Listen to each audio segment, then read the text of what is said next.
Good morning to you. It is Tuesday, July 26th, 2022, and I am out on the property, as you can see. It's a beautiful Sunday, sunny morning. The sky is just absolutely gorgeous. I love the contrast between the blue and the greens. It's just, I think the air is a different color of blue up here. That may have to do with the fact that Lake Superior is that way in about maybe 5-10 miles, not very far. I obviously need to do a shave, but I've been busy this morning getting Macy and I breakfast made. She's been playing with her squeaky ball there. This is one toy that we have had since Macy was 11 weeks old or something, and she loves to play squeaky, and she gets up with Daddy and she wants to play squeaky ball. And that's her way of saying, get that mosquito off her head. And so we go round and round with Squeaky.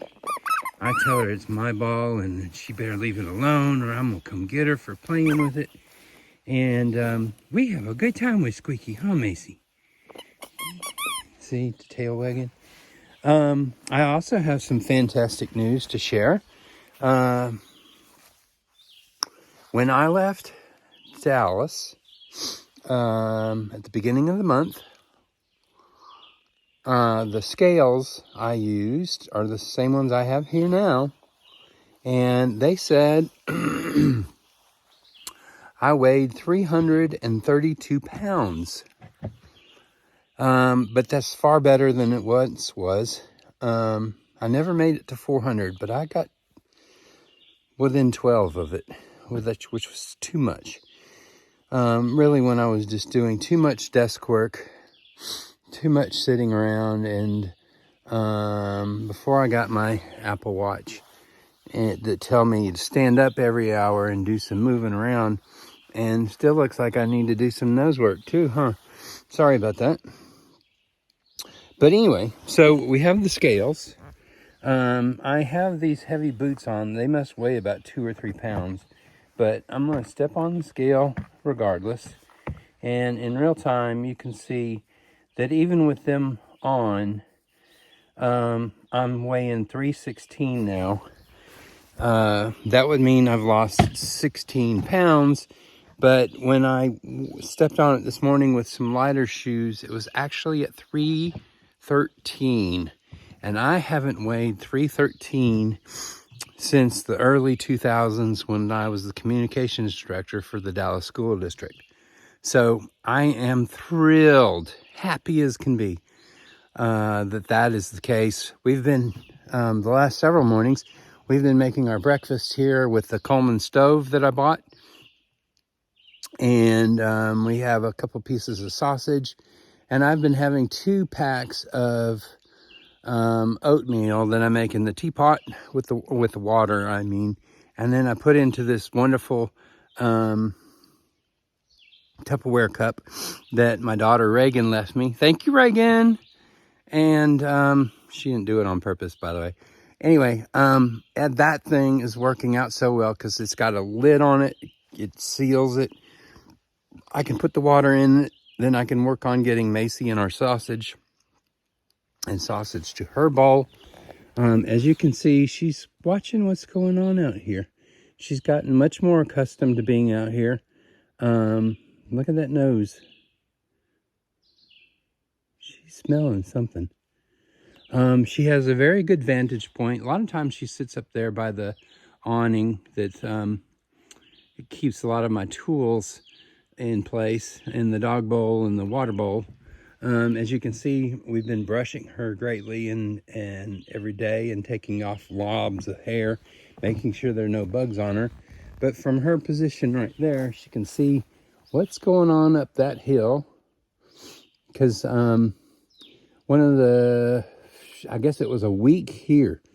It wasn't till a week here that I was in the tent, the big one, and all of a sudden I started hearing her bark, and it's the only time I've heard her bark in July since leaving Dallas. And I don't know what she was after, but there was something up there on that hill, and she took off after it and was smelling and trying to find out what was going on. So anyway, I do have some buckets out. I've got some water pitchers out. We've used our jugs out. They are there in case it rains. The bucket is there in case it rains. We've got water supply. We've got Macy's food in good order.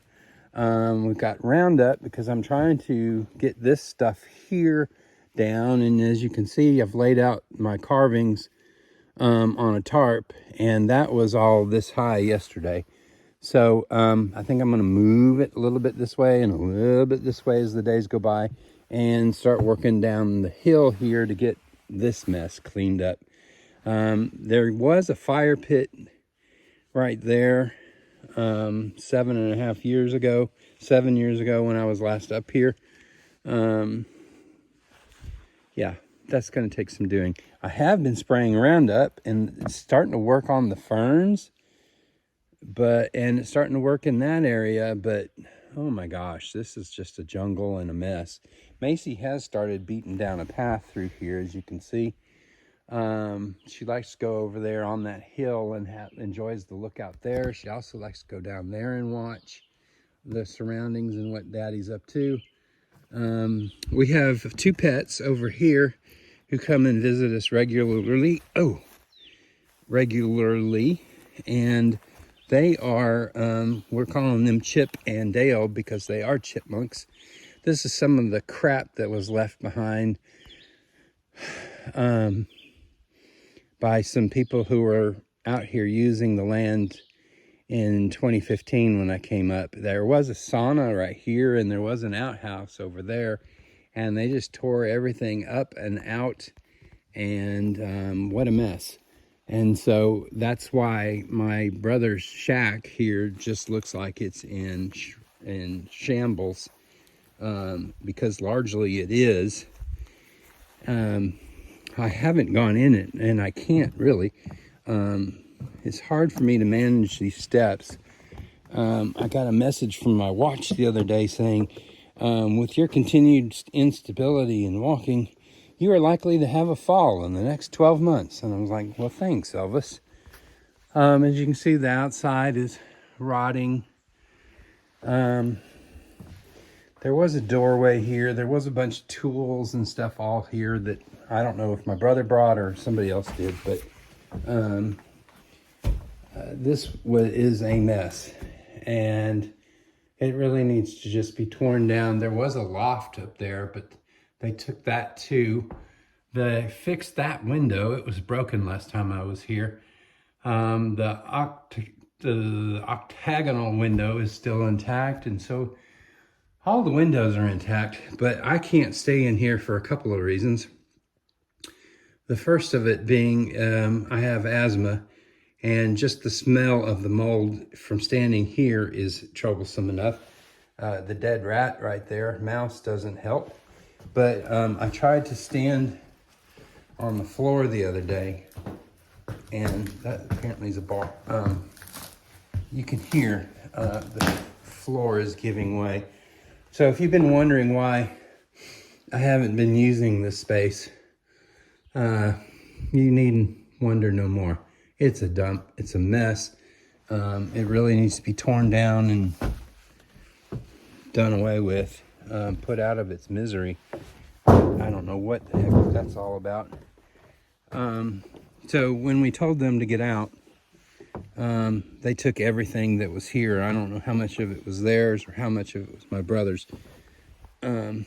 He had our alert sign from the alert area over on the base after it's closed that said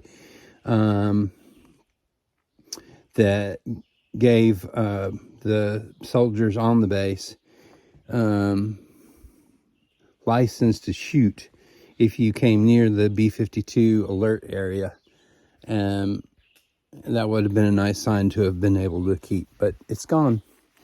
So yesterday I went up, got my Yosemite walking stick and a backpack, and I started into the woods. And I went up to the southwest corner, which is that way. And you should be able to see. Oh, okay. So being the good Auburn fan I am, you can see Auburn. Straight through, right there, is a tree that has an orange mark up vertically, and it has a blue line around it horizontally.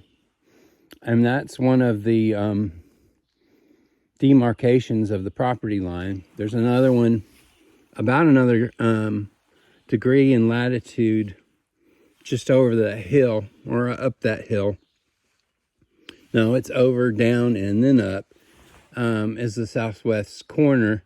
And so I went and followed the latitudinal line across the south end of the property. And I went about 10, 11, 12 degrees across.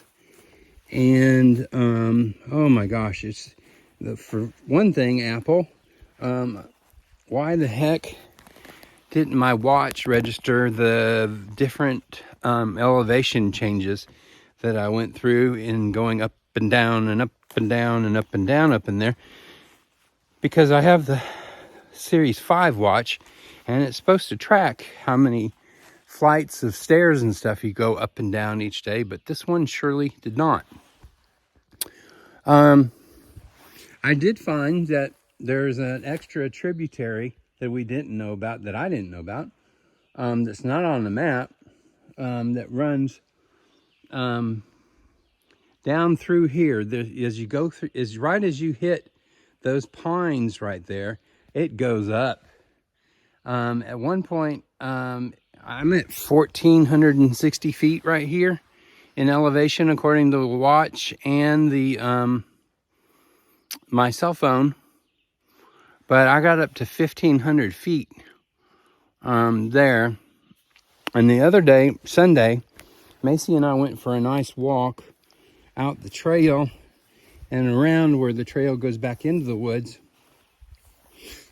And we wound up about 6 degrees north, or 6 minutes north, which they say each minute, if you didn't know, is about 150 feet. And so I have since determined that the other line that matches up with that tree back up there also lines up with this tree back in here that I now have put yellow on, making it much easier to find in the woods. As you can see, it's right there. I haven't gone any further this way down there, but I have gone around with Macy, and we worked our way around, and we did find where this lines up in degrees and minutes and seconds, north to south. What I still haven't found is the northern boundary. There's a tributary that runs into a river not far, that goes through the northwest border and also crosses the northern border, and I haven't found where the marker is for that yet, but I'm trying to, so that I at least know where the property is. I mean, you know, it's nice. I now know a good bit of this, this being the north line, this being the south line, or the east-west line and the north-south line. But what I don't know is this line right here, where the north comes to the northern latitude, nor do I know where those far two corners are. And that's something I'm trying to get a hold of and figure out. And while I'm also doing that, I'm taking screenshots with the compass on the phone. And I'm also taking photographs of those markers so that I can also go back in and check the metadata to make sure they all correlate. There is a discrepancy, like I was saying, between north and south of just a few degrees between my Apple Watch and the phone. But I'm working my way through that. So there's a couple things I wanted to point out to you before I ended. I am getting pretty well done with the wood for my desk. These 50-inch pieces are going to be the cross beams, the width of the desk. I think they're actually going to be 48 inches like the boards are. These are not maple, but everything else, besides the 2x5.5, which I think are 2x6s, but it's really like 5.5 or 5 3/4, are going to be the desktop. And I've got another board sitting over here to cut by my dried firewood, kept under this wonderful makeshift awning I have. And so I'm getting better. I still haven't washed the wood. And I'm looking at this post here versus that one there. I'm wondering if I don't need to go back and scrape some more, because that looks like it's the, if you will, the subdermal bark on the wood still is there, as opposed to like that crystalline clear, white, not the brown here. But all of this is going to make a desk, and you can see like that big log up there and the big one here. Those are going to be the foot, the left and the right feet of a bed I'm making. And I've also been cutting 40-inch cross beams so that they can go 1, 2, 3, 4, 5. And then what I'm going to do, once I get those hooked into the long boards, with the cross boards, the foot posts, and the headboard posts, and then link them, I will have me a bed. I'll have me a bed, but what I'm also going to do is I'm going to take some of these longer pieces here, and I'm going to run them laterally, parallel to the insides across the crossboards of the bed. As you can see, yesterday I finally got 3/4 of one of the bed rails stripped. This will be my project for the rest of the day, that one, and then getting some of these lateral posts fixed as well. The Coleman stove is an amazing product. If you are camping or planning on doing some camping, I highly recommend it. I also recommend you get to these tubs. They're like $10.98 at Walmart, and I have multiple of them. And this one I keep my tools in. Another one I keep my shirts in, or my blue jeans, or another one's got my smalls and that kind of thing in it. For those of you in England know what I'm talking about. I bought this chair at a yard sale for $12. It's working out well. My tripod's in place. I've got this log. What I've been wanting to do is get the chainsaw back out and cut it in half. I've tried cutting it in half with my axe and my hatchet and some chisels, but you can see it's got a crack down it.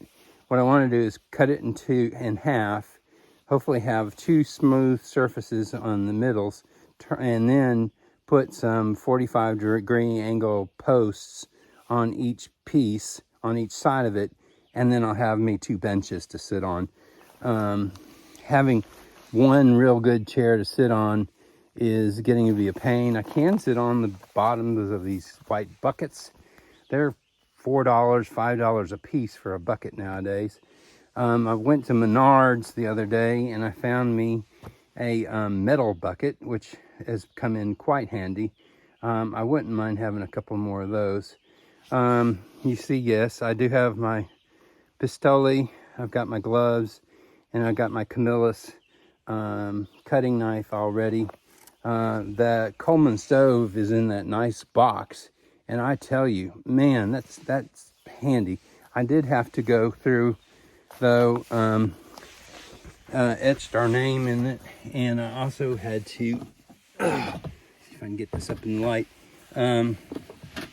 cut top into the top of it, so I don't open the box and the stove's upside down, because as you can see, portable gas stove is on this side and portable gas stove is on this side. And so I put Claxton 2022 on the bottom of it to identify it, and then left that there with the top mentioning on the top. These are the shavings from all of the work I've done to get the desk and the bed ready so far.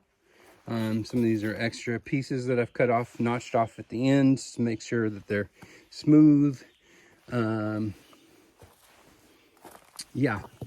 So things are going along. We've got extra water. I've also found that I can put tools up here, keep them dry and out of the environment.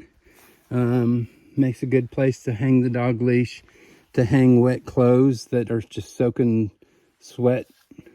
with sweat, and so they dry by air, and will be okay to go in the clothespin without molding until I go. I think this is funny. I posted the other day that this should be Pioneer Man. My girls are all laughing, saying, no, it's Pioneer Woman. My tea kettle, my shaving kit, and Macy, I have to tell you, I was a little kind of against doing this to begin with. That's tea, by the way. I went to the co-op store in town last week, and I saw these, and I didn't buy any. But I have since gone back and bought for $19.99. They are hemp infused Charlotte's Web hip and joint chews. They have plant-based cannabinoids, 75 milligrams. They have a chicken flavor. Macy loves them. It says for a dog her weight, she can have up to 8 of them a day. The first day I got these, I gave her 4 straight out, and she was out like a light. But I've been giving her 1 or 2 a day now. She has some, I don't know if it's dysplasia or if it's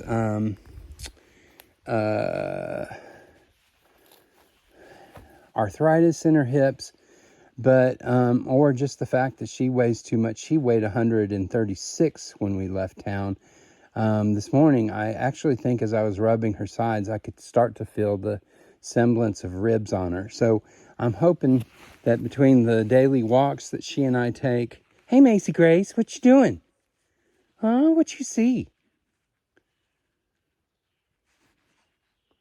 So I'm hoping she starts to lose weight, because she's not getting the junk food I was eating when we were at home. I'm down to about 2 meals a day, like the breakfast. And then I will have some kind of something probably about 2 o'clock, 3 o'clock in the afternoon. And that's all I want to eat. When you're out here and you're doing so much, even if you're just sitting here whittling wood, which is a great thing to do. You just kind of, all the other crap that's going on in the world, you just kind of forget about. It's really therapeutic. I had set this up thinking it was the north track, but evidently it's not, because it angles off a little more, like this one to this one is what I'm going with. So that's what that's about. My friend Joel Porter will look at this and go, oh my gosh. But I need to do another campfire soon. But it's just been kind of warm enough and cold enough to where I'm feeling great. But these charcoal ashes are bad. That means the wood didn't burn down to its fullest. So if I put another fire in here, I need to make it hotter than it was. And I need to get these pieces of black down to ash, because the ash is what will not damage the ground underneath it. Leaving these carbon burned and crystallized or whatever wood on the ground, that's not going to rot. That's not going to go away. you were to cover this up with dirt and come back in 10, 20 years, it's still going to have these charred briquettes here, and that's not a good thing. Joel also pointed out, Joel Porter from somewhere in DFW, also pointed out that when you leave a fire like this, you should be able to rub your hand in it, and all you should be able to have is white ash. And as you can see, I failed to accomplish that last time, and I need to resurrect that problem. But I think we may be moving. I found a spot the other day that I'm really intrigued with, and we're going to see how it works. Now, there was a 57-minute video I made the other day on how to hang my Thunderbolt Solar Magnum 9-watt foldable solar panel. And I have this thing out of the way, you'll see. It does a good job of being at the right angle to capture sun rays, and I actually need to take this little piece of wood that I found and raise the angle on it a little bit, and then once the sun does get a little brighter, both panels will be illuminated, and I'll be generating energy for my power block. And I'm probably going to bring my iPad Pro out here and put it on it today to charge it up a little bit. So that's all I really have to say from out here today. I'm going to work on getting the bed done. There's still some talk, or I still need to do something to wash this wood to make sure in a month or two it's not turned green. But I'm also, like I said, going to stain it so that it's a beautiful maple color that brings out the richness and the texture and the beauty of the wood, as I have create a desk and a maple 7-foot long 40 inch wide bed frame that I'll then put my mattress and my other items on, so that I can get a good night's sleep and not be sleeping on the ground anymore. So I'm going to end the video here. I will do everything I can to splice the two of them together. I've got a lot of work to get these two pieces shaved today, and I think some of these longer pieces that are going to be wound up and down to give some lateral longwise strength to the bed, as I have the cross beams put into it as well. So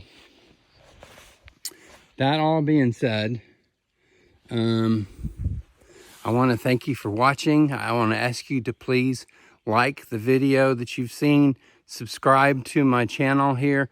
One person, Janet, pointed out that you actually have to log into YouTube to subscribe to the channel. She said her views haven't been counting. I don't know about that, but the number's rising, and I'm thankful for all of you who are watching and joining me in this experience of going off grid, learning about the nature itself, myself, and enjoying being apart from people whose priorities are clearly misplaced. So if you want to read an experience I had Sunday night, and why you haven't yet seen the video on how to make the solar panel piece, go to donaldjclaxton.com and look at my blog, because that explains a lot of it. Yesterday, I had to deal with the general manager and the owner of that establishment, and the general manager, was arrogant and pompous, and didn't give a damn about losing a customer. The owner called me only after I called corporate, and he and I went round and round for about 20 minutes, and he just finally hung up on me. As they say, as the general manager said, if you come into their restaurant, they are a restaurant, not a internet cafe. And I had gone in there to load up my videos, to recharge my batteries, literally, and post to YouTube. And apparently, bloggers and YouTubers are not welcome there. They're a restaurant, mind you. I guess somehow or another they've got the delusional grandeur,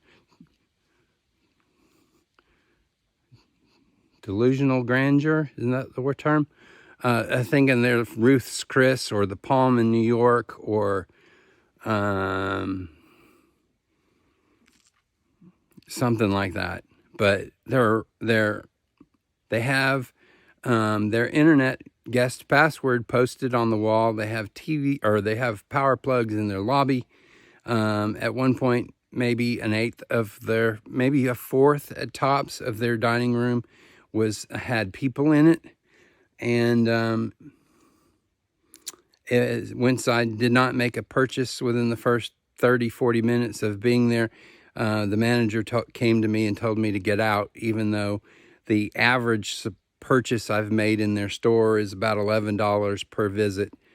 Didn't seem to matter that I was about to go order. I just didn't do it in time and in their time.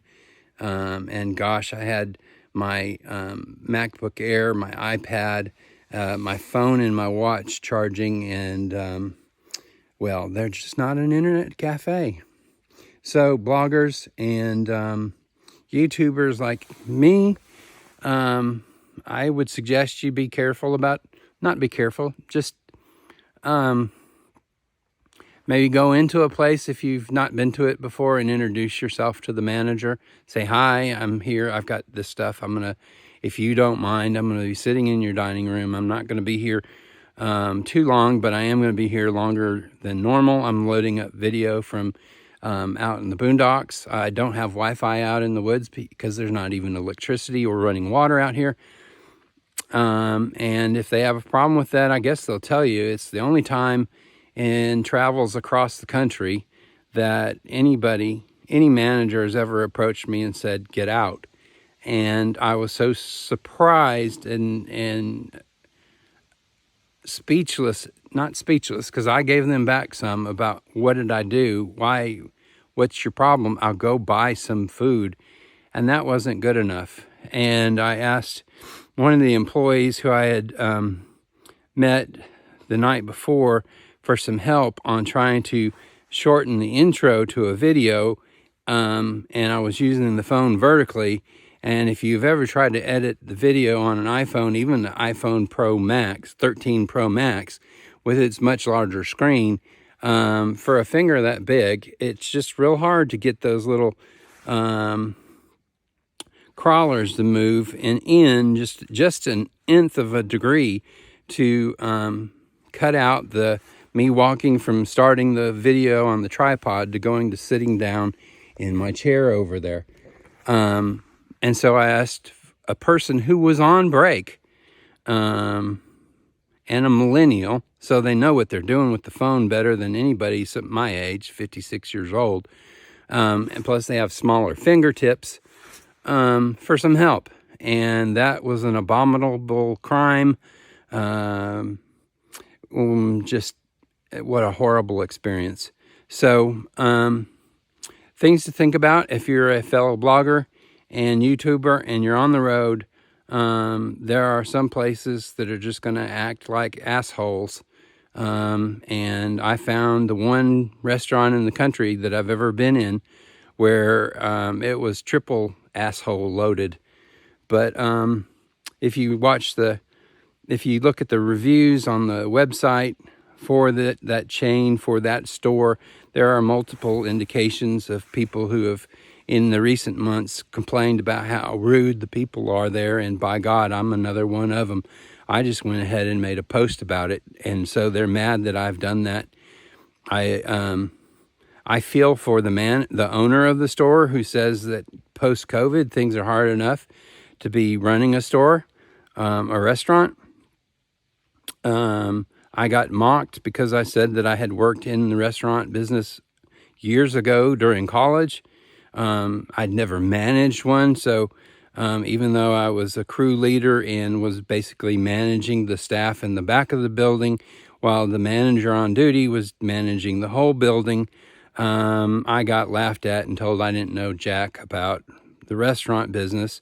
I had also told them that I actually have phone numbers like to Francisco, who runs the Jason's Deli in Mesquite, Texas, who told me that if there was ever anything going on a weekend when he's not working or after hours after he's left, I have his cell phone number. Our relationship is so good. I can't even remember if they even had Wi-Fi. I would just go in there to write, and I had access to free refills. He told me to never pay for tea again. It was $1.99 for a cup of tea, and yeah. So enough about them. They matter not in this whole consequence, but it does matter if you're a blogger or a YouTuber like myself now, and you want to get your stuff loaded. I would recommend you go somewhere else because they treat you like shit there. So that's all I have to say about that.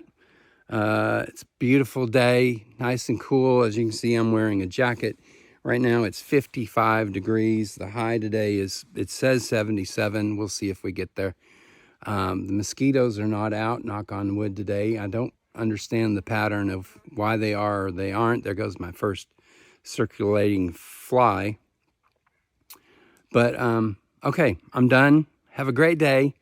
Please subscribe, please like, and if you would like to support the channel, you can do so through paypal.me/Donald J. Claxton, or you can also send support through Venmo.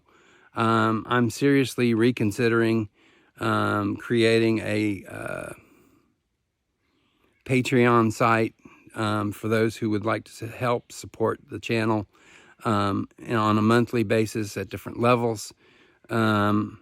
There's one other site that I'm going to look into before I do that and see if that works. So thank you for watching. We'll talk to you real soon. I'm so glad to be out here, and I'm so glad you're joining me in this amazing adventure. Thanks.